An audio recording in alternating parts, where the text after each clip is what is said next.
안녕하세요. 아침의 광장 손지민입니다. 2024학년도 수능 채점 결과가 공개됐습니다.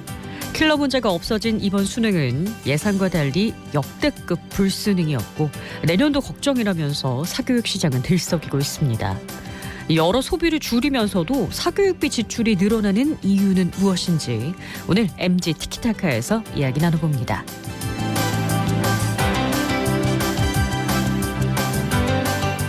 12월 8일 금요일 아침의 광장. 오늘도 시사 비타민 알차게 챙겨드립니다. 먼저 이 시각 교통 상황과 날씨 알아보죠. 박나영 리포터.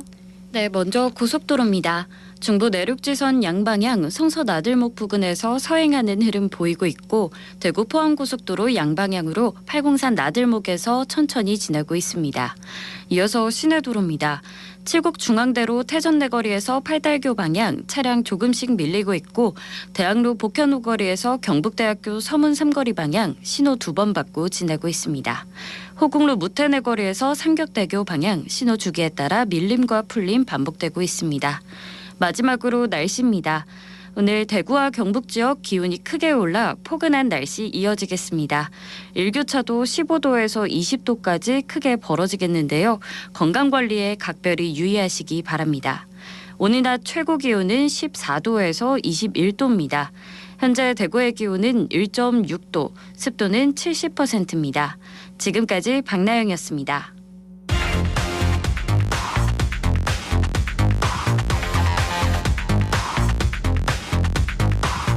빠르고 정확하게, 명쾌하고 날카롭게 대구 경북의 오늘을 보는 KBS 대구 아침의 광장과 함께하고 계십니다. 대구 경북의 주간 브리핑으로 이어가죠. 오늘 아침 뉴스 중앙일보 백경석 기자 나오셨습니다. 안녕하세요. 네, 안녕하세요. 네, 첫 소식 전해주시죠. 네, 대구 지역 기업 10곳 중 9곳이 중국에 재투자할 생각이 없거나 미정인 것으로 조사됐습니다. 이른바 탈중국화를 선언하는 곳이 많아진 건데요. 대구 상공회의소가 지역 75개 기업을 상대로 설문조사한 결과 중국에 재투자할 계획이 있다는 업체가 9.3%에 불과했습니다. 이번 조사에 참여한 업체는 자동차 부품, 기계금속, 섬유, 전기전자, 제조업 등이었는데요. 특히 자동차 부품 업체 중에서 재투자할 계획이 있다고 답한 기업은 한 곳도 없었다고 합니다. 이렇게 기업들이 탈중국화를 선언하는 이유가 뭔가요? 네, 업체들은 중장기 전망이 좋지 않아서라는 이유를 가장 많이 들었습니다. 또 중국 수출 부진에 따른 경영 실적 감소를 체감하고 있다는 이유도 있었는데요. 중국이 아직은 수출 시장에서 가장 큰 비중을 차지하고는 있지만 중국 내수 시장이 불안하고 경영 실적 감소까지 체감하면서 중국 시장의 수익성 기대가 완전히 무너졌다고 볼 수 있을 것 같습니다. 대구 상공회의소는 앞으로도 지역의 중국 투자는 침체 국면이 지속될 걸로 예상했고요. 지역 기업들이 넥스트 차이나로 불리는 베트남, 멕시코, 인도 등 신흥시장과 북미 지역으로 투자처를 다변화하는 추세가 계속될 것으로 전망했습니다. 네, 지역 기업들이 새로운 시장에서 활로를 열기를 바라보겠습니다. 다음 소식은요? 네, 오늘 수능 성적표가 나오죠. 올 수능은 처음으로 킬러 문항 배제 방침을 적용했지만 역대급 불수능이라고 평가됐는데요. 교육부에 따르면 만점자는 1명으로 재수생이라고 합니다. 어제 수능 출제기관에서 발표한 채점 결과를 보면요. 국어는 표준 점수 최고점이 지난해 수능보다 16점 상승했고 국어 만점자는 64명으로 역대 수능 중 두 번째로 적었습니다. 나머지 과목도 어려웠습니다. 절대평가로 치르는 영어도 역대급으로 어려워서 1등급 비율이 4.71%로 절대평가를 도입한 2018학년도 이후 최저치라고 합니다. 네, 국어 어렵다는 얘기 많이 하더라고요. 킬러 문항 배제로 좀 쉽게 나오지 않을까 전 예상을 했었는데 완전 빗나갔어요. 네, 우선 이번 수능처럼 국어, 수학, 영어 전 과목이 어려운 수능은 이례적이라고 평가했습니다. 이번 수능이 어렵게 출제된 건 당국이 킬러 문항을 없애면서 변별력이 저하된다는 우려를 의식했기 때문으로 풀이됩니다. 또 재수, 삼수를 하는 졸업생 비율이 높아지면서 난이도 조절에 어려움이 컸다는 분석도 있습니다. 네, 이 불수능 여파가 어떻게 미칠까요?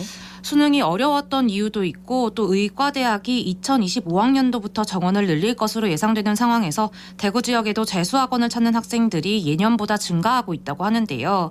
이미 이번 달부터 조기 개강을 한 곳도 있다고 합니다.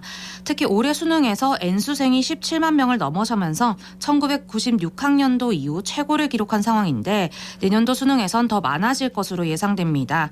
교육부는 지금까지 학생들이 킬러 문항을 풀기 위해 사교육 업체에서 문제풀이 기술을 배우려고 노력했다면 앞으로는 학교에서도 고난도 문항을 대비할 수 있도록 장학 지도를 하겠다는 입장입니다. 또 학생들이 EBS에서도 고난도 문항의 예시를 접하도록 할 방침입니다. 네, 학생들 걱정이 많겠습니다. 다음 소식 보죠. 네, 올 가을이 많이 따뜻했는데요. 대구지방기상청이 분석한 결과 올해 9월부터 11월까지 평균 기온은 14.8도로 기상청이 관측을 시작한 이래 역대 네 번째로 온도가 높았다고 합니다.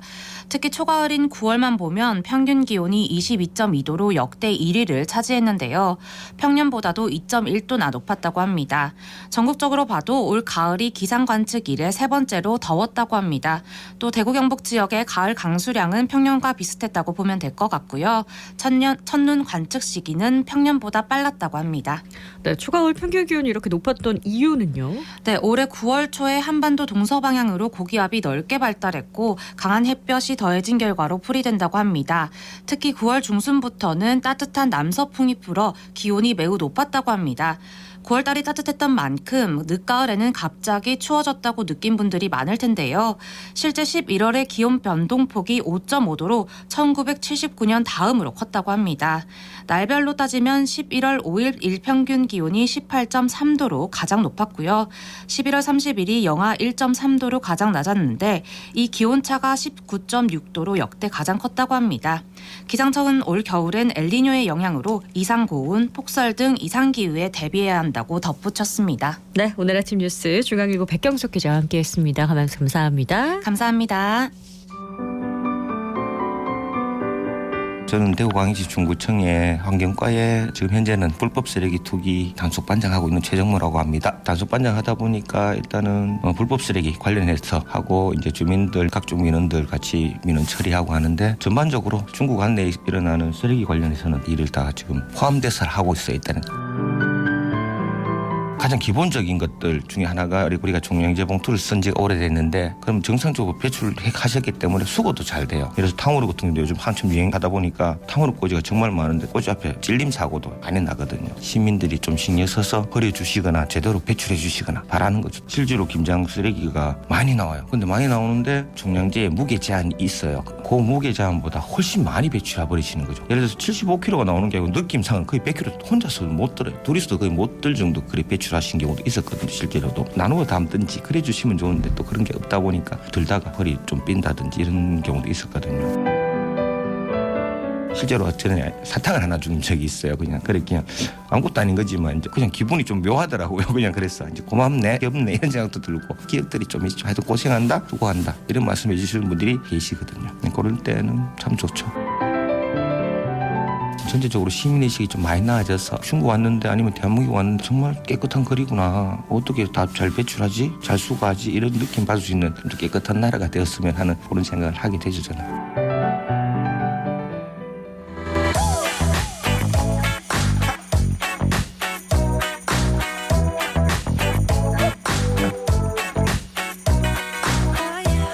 MZ세대들은 정치와 사회 이슈, 삶의 문제를 어떻게 바라보고 풀어갈까요? 젊은 그들의 생각을 펼쳐보는 MZ 티키타카. 이민정 변호사, 대통령실 속지방시대위원회 추현호 위원 두 분 나오셨습니다. 안녕하세요. 안녕하세요. 안녕하세요. 네, 반갑습니다. 요즘 이제 수능 결과 발표되면서 불수능이었기 때문에 사교육 시장에 좀 문제가 커지지 않겠냐라는 얘기 많이 하더라고요. 최근에 나온 통계청 자료 보니까 올해 3분기까지 사교육비가 작년 같은 기간보다 16.4%나 더 늘었다고 해요. 두 분도 혹시 가정에서의 이 사교육비 지출이 좀 는 편인가요? 되게 수험생 자제분들을 둔 집이라면 좀 네. 그랬을 것 같은데 네. 저희 집 아이들은 9살, 6살인데요. 되게 한 두세 개 하는 편인데 사실 주변에 비하면 좀 적은 편이긴 해요. 네. 통계상으로는 학원 관련 지출이 월 41만 4천 원인데 아이들과 둘이다 보니까 사교육비는 사실 오, 이보다는 네. 더 들어가는 상황입니다. 그런데 우리가 통계 자료를 살펴볼 때는 좀 변인들이 동일한 조건인지를 고민해 봐야 될 것 같습니다. 사교육비 자체가 물가 상승률을 감안해서 올랐다면은 그 부분 또 상승분에 반영이 되었을 것이고요. 네. 또 유아가 포함되면 영어 유치원이라든가 고액 사교육 등이 통계치에 들어가게 되기 때문에 올라가는 부분이 현실적으로 좀 와닿는 느낌입니다. 근데 이게 뭐 연마다 15% 정도대가 넘어가면 가게에 상당한 부담이 될 것 같습니다. 저도 사실 작년이랑 원래 그 학원비를 인상한다는 공문을 많이 받았어요. 작년에 실제로. 이미 예, 많이 받았어요. 그래서 작년부터 많이 받았고 올해도 몇 군데서 받았습니다. 사실 부담이 되죠. 예. 요즘 그 대형 영어 학원 같은 경우에 보면 영어 학원 하나만 보내도 거의 월 40만 원을 이제 상회하는 경우가 초등학생도요? 많고, 네네. 그리고 그러면 영어랑 수학 두 개만 보내도 거의 70만 원 이상의 돈이 들어가기도 합니다. 예. 네. 그래서 여기에 뭐 초등학생들 예체능, 뭐 피아노, 미술, 많이 태권도 하죠. 예, 이런 거 시키기 시작하면 사실 월 100만 원 넘는 거는 순식간이라는 생각이 들긴 하거든요. 예, 그래서 이번 뭐 통계 자료가 사실 좀 현실적이었다라는 생각이 저는 듭니다. 그렇군요. 사실 물가 상승분을 감안을 해도 15%라는 숫자는 굉장히 큽니다. 16.4%라는 숫자가. 자, 사교육비 얘기가 나오면 항상 우리 지역에서 따라 나오는 분석이 있죠. 대구 지역의 사교육비가 비수도권에서 전국 최고다 이건데 학원을 우리 지역 분들이 많이 보내는 이유가 어디에 있을까요? 그 사실 대구 네. 그러면 교육 수도라고 많이들 말씀하시잖아요. 또 소비 도시로서의 이미지도 강하고요. 네. 또 영남 최고 밀집 도시다 보니까 남다른 교육열을 가진 곳이기도 합니다. 근데 통계 자료를 살펴보면 교육부에 그 1인당 평균 사교육비가 43만 7천 원인데 우리 비수도권 중에서는 대구가 1위입니다. 근데 사실은 뭐 사교육비뿐만 아니라 다른 소비 지수도 대구가 좀 높은 편에 속하기는 하고요. 네. 근데 특히 서울 강남이나 대치, 목동, 평촌에 버금가는 교육열을 가진 우리 수성구가 또 있다 보니까 네. 또 저 같은 경우는 수성구에서 교육업을 좀 다년간 했는데 네. 정말 학부모님들 관심과 열의가 타의 추정을 불허할 정도입니다. 여전합니다. 네. 뭐 사실 막연한 불안감이 항상 있는 것 같아요. 이렇게 다른 애들 하는 거 보면 우리가 뒤처지는 게 아닐까 이 생각이 항상 들고 부모 입장에서. 네.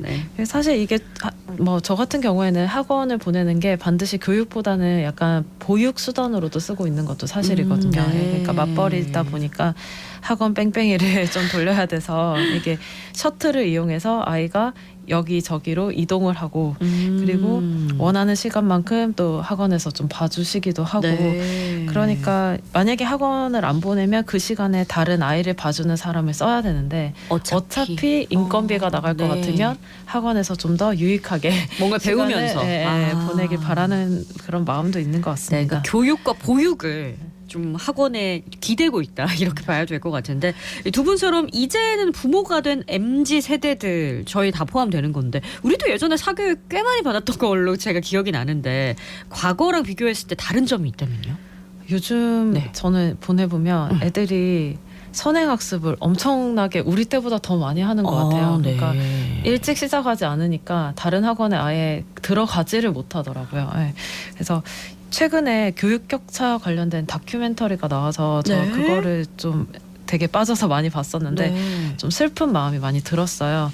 저희가 7차 교육과정 1세대였거든요. 그때 당시에 저희 수시라는 제도가 그렇게까지 많이 이제 정착되지 않았고 되게 초기였고 숫자도 지금만큼 많지 않았습니다. 근데 뭐 저는 뭐 수시 생각도 못 해보고 그냥 당연히 수능 쳐서 대학 간다 이렇게 생각을 했었는데 갑자기 몇몇 아이들이 나 수시 붙었어. 2학기 때는 학교 잘 안 나와도 돼 하면서 야간 자율학습이라고 하죠. 네. 안 하고 발빠르게 굉장히 좋은 삶을 살더라고요. 예, 그걸 보면서 그때도 벌써 이게 발빠르게 어떤 변화된 입시 정보를 네. 빨리 따라가면 좀 더 쉽게 뭐 대학을 가거나 기회가 좀 더 많아진다는 생각을 이미 그때도 좀 느꼈는 것 같은데 네. 지금 현재는 이게 입시 제도가 더 많이 복잡해졌잖아요. 다변화됐죠. 네네. 그래서 이게 뭐 복잡해지고 다변화될수록 이거는 결국에 정보 싸움이고 약간 입시 전략이라고 하잖아요. 네. 전략을 누가 잘 세우는지 이런 게 필요하니까 사실 이거를 사교육 시장에서 많이 해주는 것 같아서 좀 씁쓸한 마음이 듭니다. 그러니까 뭐 가르쳐 주는 거 말고도 입시 전략까지도 사교육에서 담당을 하고 있다 보니까 그런 점이 좀 다르게 느껴지셨군요.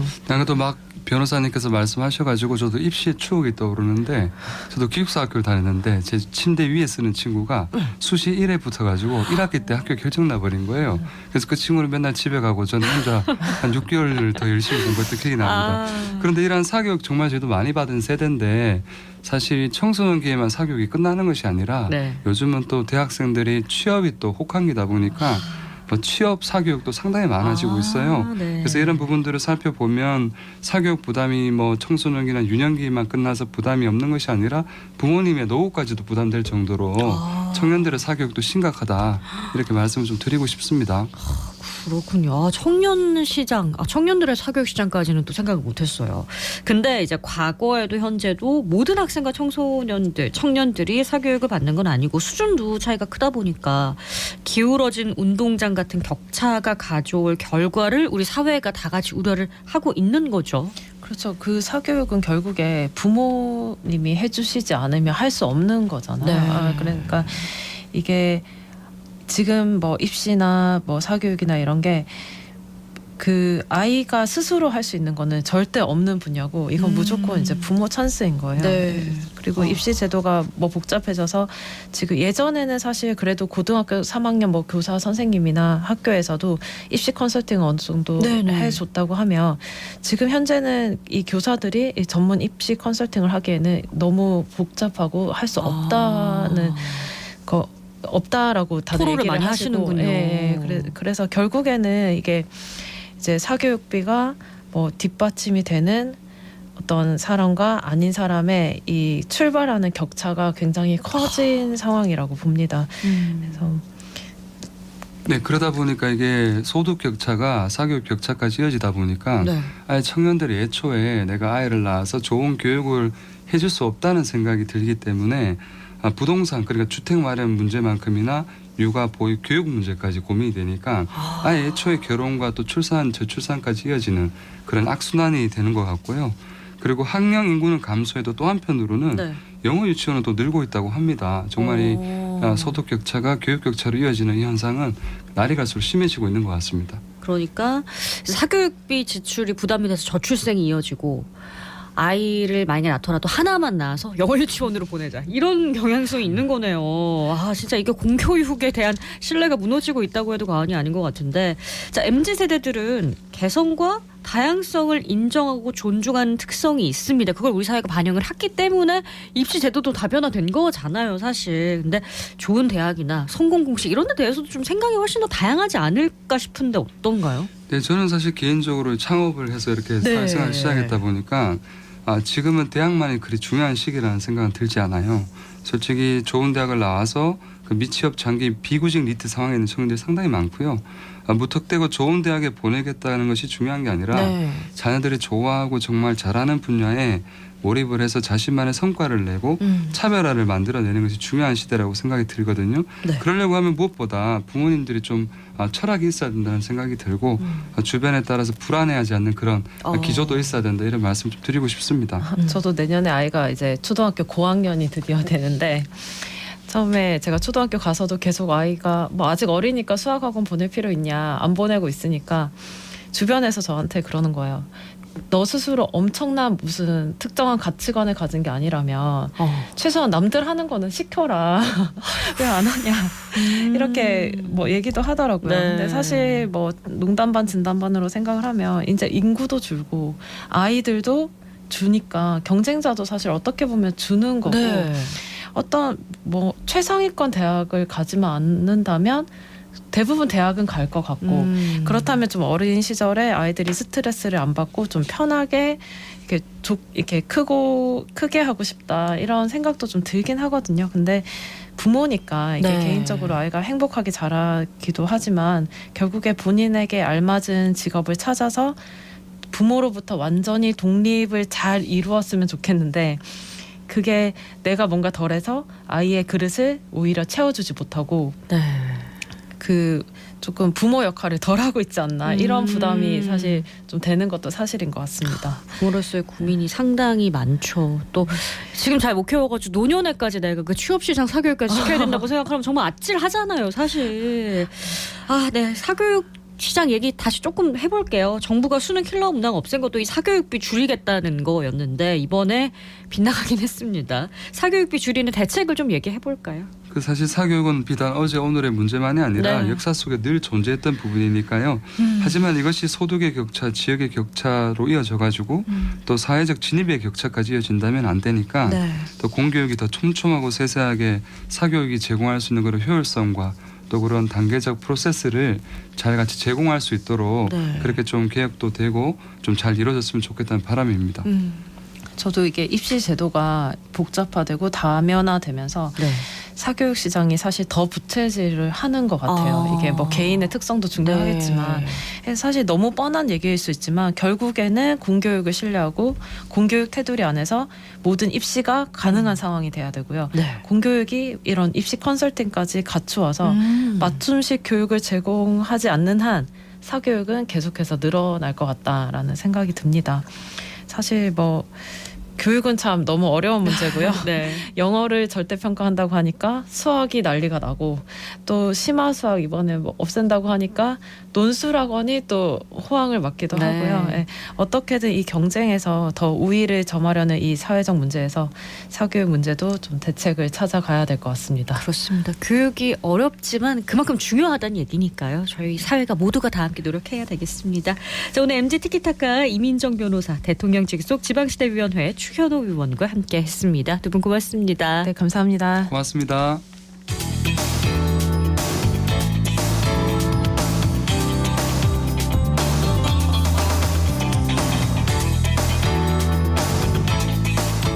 네, 최근 호흡기 질환이 크게 늘고 있습니다. 특히나 소아 환자들이 많아서 참 걱정인데요.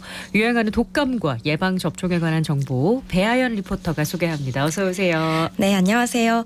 질병관리청에 따르면 11월 마지막 주 기준 외래 환자 1000명당 45명이 인플루엔자 의심 증상을 보였다고 합니다. 이는 지난해 같은 기간에 비해 3.3배 규모라고 하는데요. 그중에서 7세에서 18세 환자 수가 102명으로 가장 높게 나타났습니다. 제가 방문한 한 소아청소년과 의원에서 그 숫자를 실감할 수 있었는데요. 현장에서 시민들의 이야기 들어봤습니다. 밤에 골 나더라고요. 예. 독감, A형 독감이었어요. 네네.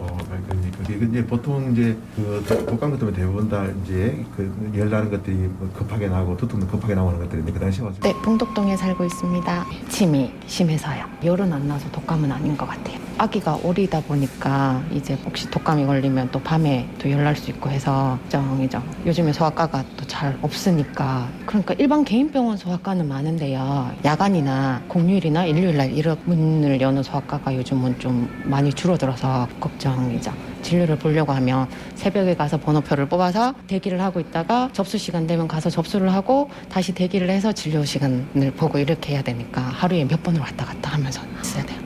접수 번호표는 한 2시간 정도 대기를 해봤고요. 접수를 하고 진료도 뭐 한 3시간씩 뭐 이렇게 해봤고. 네, 저는 대구 수성구에 거주하고 있는 민진아라고 합니다. 아기들 독감 예방 접종을 할 수 있는 시기가 항상 있는 게 아니어가지고 근데 아기가 또 그 시기에 독감 예방 접종 하는 시기에 또 감기에 자주 걸려요. 감기 걸리면 또 예방 접종을 할 수 없어가지고 저희는 결국 못 맞았거든요. 그런 게 좀 어려움이 있는 것 같아요. 이런 어린아기들은 진료를 안 보는 소아과들이 많고 약간 뭐 키성장 클리닉 이런 거 위주로 하다 보니까 그냥 단순한 감기인데도 가기가 어려울 때가 많아서 거의 문 열자마자 한 30분 전에 네 가고 있습니다. 네. 주말이나 공휴일에는 더 진료를 받기가 어렵다고 하는데요. 네. 유행하는 독감에 대해 소아청소년과 원장의 이야기 들어보시죠.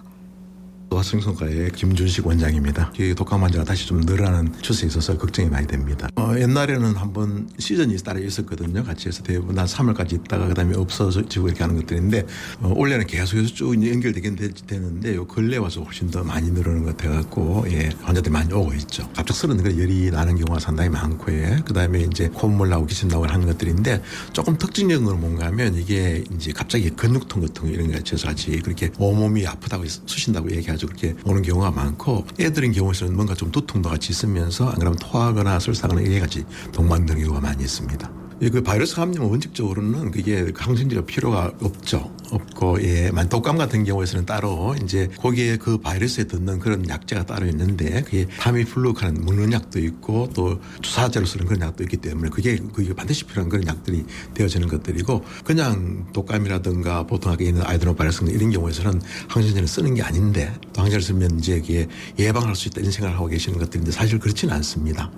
제일 좋은 거는 그 손 씻고 하는 게 지금 저 밖에 나가서 저희들 영유아 검진할 때 반드시 체크하도록 되어 있거든요. 가서 이제 그 기침할 때 어떻게 막느냐, 그러면 또 손을 씻느냐 같이 이제 세정제 사용하느냐 이거 물어보면 한 반쯤 하시고 반쯤만 안 하시는 것 같아요. 이게 대부분 바이러스 감염은 이제 우리 몸이 대부분 다 스스로 이겨낼 수 있는 힘들이 다 있기 때문에 잘하면 그 이제 다 이겨낼 수가 있는 것들인데 그러니까 면역이 떨어지는 경우가 문제가 좀 되는 것 같습니다. 네, 이렇게 독감이 유행하는 데는 이유가 다양하죠. 네, 전문가들은 독감 유행의 원인으로 면역력 저하와 사회적 거리두기 해제를 꼽았는데요. 코로나19 대유행 이후 독감에 대한 자연 면역력이 떨어졌다고 합니다. 더불어 마스크도 해제된 만큼 백신 접종률이 낮으면 독감에 더 취약할 것이라고 하는데요. 마지막으로 예방접종 담당자도 만나봤습니다. 네, 안녕하세요. 대구광역시 수성구 보건소 감염병관리과 인플루엔자 예방접종 담당자 주무관 장유현입니다. 본격적으로 겨울철 유행 양상을 보이고 있습니다.